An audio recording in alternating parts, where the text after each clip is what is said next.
And joining me right now are Rishi Chabra, cricket blogger, Saji Chako, consulting editor, Blitz India and senior sports journalist, and we're also joined by Gursharan Singh, former cricketer.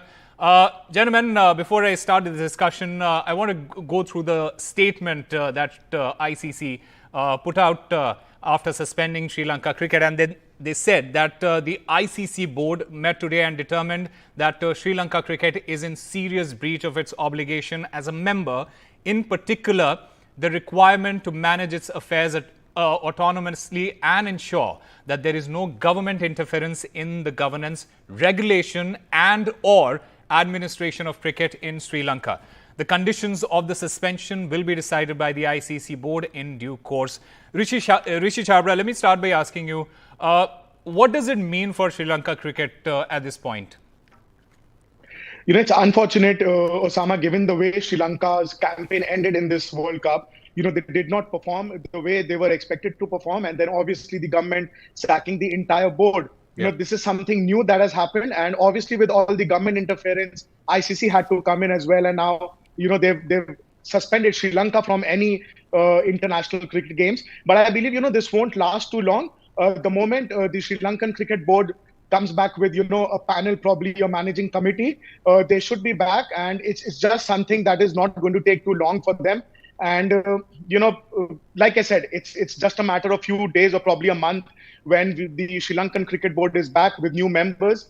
I think ICC will then come back and say, okay, we'll have you back. But obviously, there has to be no government interference in the working of the cricket body. That is always going to be there. So this is the situation right now with Sri Lankan board. Well, Gursharan Singh, isn't this the story for cricket across the board? When you look at Indian cricket, when you look at Afghanistan cricket, you see a similar story with respect to how cricket is run and how the government gets involved in cricket. When it comes to Sri Lanka, a smaller cricketing nation but a giant in a way, what does this literally mean for Sri Lanka cricket at this point of time, considering that they have had not a great campaign, not a great World Cup campaign, and going into the next year, they are also be involved in multiple series, which looks unlikely at this point of time. Gursharan Singh, your reactions on that? I think Rishi said very rightly, I think this is a temporary. I think within a week or 1 month, they will be taken back by ICC. But this government interference, it should never be there.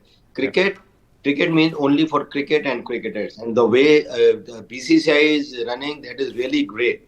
They look after the present cricketers also, past cricketers also, plus the infrastructure, stadiums, so many great things. Plus the NCA and other things. But domestic cricket is great. Man, in Sri Lanka, I think the domestic cricket is also not that good. Plus, too much government interference. And for the last 5-6 years, Sri Lanka has not been doing very well at all in the, senior or under 19. So that means there is something wrong going on there. And I think with the due time, they should take the right decision, and the right people should be there to take control of the board. And I think when that happens, then ICC, I think then they will take them back.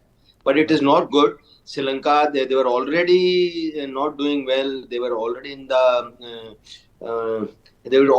dumps in cricket, like Sri Lanka getting out for 50 runs, 60 runs against India. And the other day also they were 7 down for 50, 60 runs. So that is not good. Plus their out cricket is also not good. That it affects the players, definitely. And I think with due course it will come back, but not good for cricket. Yeah, not good for Rishi, not good for Asian cricket as well, because when you look at cricket in Asia and the number of teams that have qualified for the semi-finals, you only see one Asian team in the semi-finals, and that says a lot about how cricket in Asia is happening at the moment.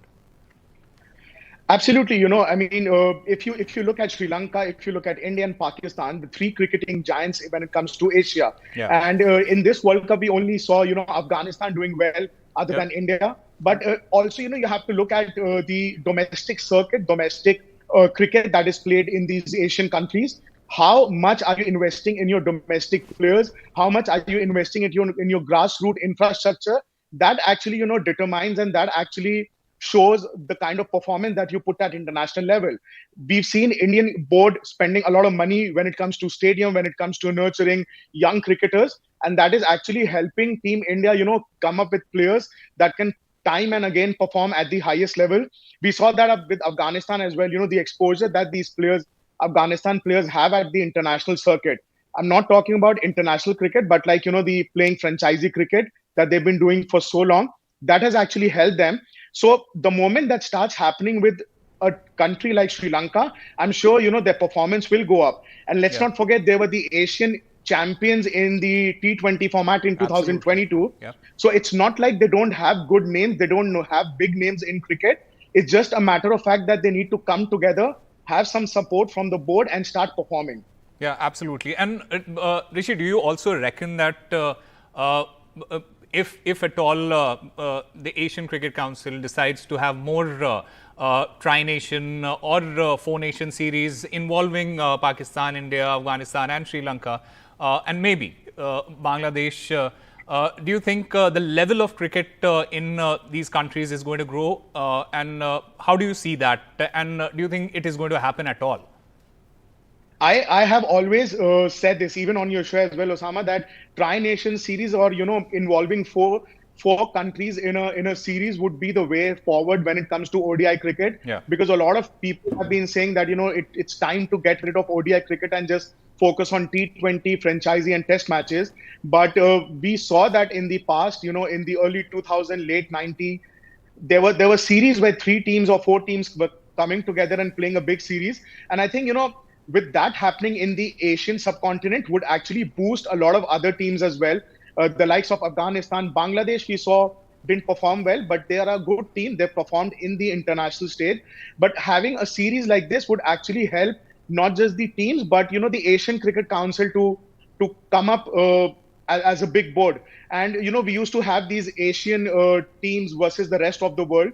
All these series, once they start all over again, I think it will attract a lot of people towards ODI cricket and probably be a revival for this format as well. Absolutely. And Sri Lanka also face losing their spot for the Champions Trophy next year, which basically means that things are going bad to worse for Sri Lanka. Gursharan Singh, it's a young team. It's a young Sri Lankan team, probably one of the youngest in the world cricket at the moment. What does it do to the confidence of these players? When you're getting out of a tournament, you haven't done well, but you do have the potential, and then something like this happens. What does it do to your confidence as a player? Yeah, it really dent their confidence, no doubt.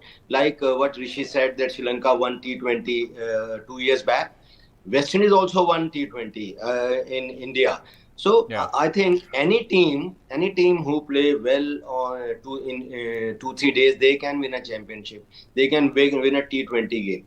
But good teams, there's very few instances that good teams, they will lose in 50 overs or test match cricket. So T20, I think Sri Lanka, they should have a better domestic structure there. And like we were talking that do more tournament within Asian Cricket Council. But already, Osama, I think the schedule of ICC is so tight that I don't think there will be much time. And already the teams are playing. They are playing like Sri Lanka, Bangladesh, Afghanistan. Afghanistan is playing less test cricket, but I think after this World Cup, definitely they will get more test matches and 50 over matches. And I think the team of the World Cup is Afghanistan. Absolutely. Everyone will be, after the World Cup finishes, but everyone will be talking about Sri Lanka. About Afghanistan, the way they performed, winning against 3 former world champions. That's really a great achievement. Plus, what you said about the Sri Lankan youngsters, they have got many youngsters and like mature, experienced player also. Kusal Mendes is there. Kusal Pereira has been playing. Dhananjay De Silva. Then their bowling spinners are good. But I think the main thing they're lacking is quality batsmen who can play good in Test cricket, 50 overs. for that, I Well, think it is a work in progress for Sri Lanka. Rishi, Yeah. before we move on to the other discussion, I also want to get your thoughts on the financial side of it. Financially as well, Sri Lankan players aren't paid as much as their Indian counterparts, or say for the example Australians or the English or South Africans, etc. Does that also work as a demotivation for the board as well as the players here? Absolutely, Osama. The time when money starts flowing in, where there are big sponsors, where there's more money for the board. That means better infrastructure. The players are paid better. Added motivation, like you said. It always helps when the players performing on the field. Money can not always be a motivational factor, but when you don that jersey, you're playing for that country. But Yeah. at the end of the day, all these players have to support a family as well. And cricket is not it is a very expensive sport, and there's Yeah. a lot of money that has already gone into a player's, building up all those years. So Yeah. we've seen, how money coming into the Indian cricket, it's actually helped us when it comes to the IPL. We have the best of players performing. We have the best of infrastructure. Yeah. And the moment it starts happening with teams like Afghanistan, Bangladesh, Sri Lanka, we would only see the quality of cricket getting better from here on. And I think Absolutely. it is a job of ICC as well to make sure that, a big chunk goes into these developing nations as well, because 2029 Olympics is there. When money starts coming into these associate nations and other Yeah. countries as well, I think at the end of the day, winner would be cricket. And like I said, the quality would just go up. Absolutely.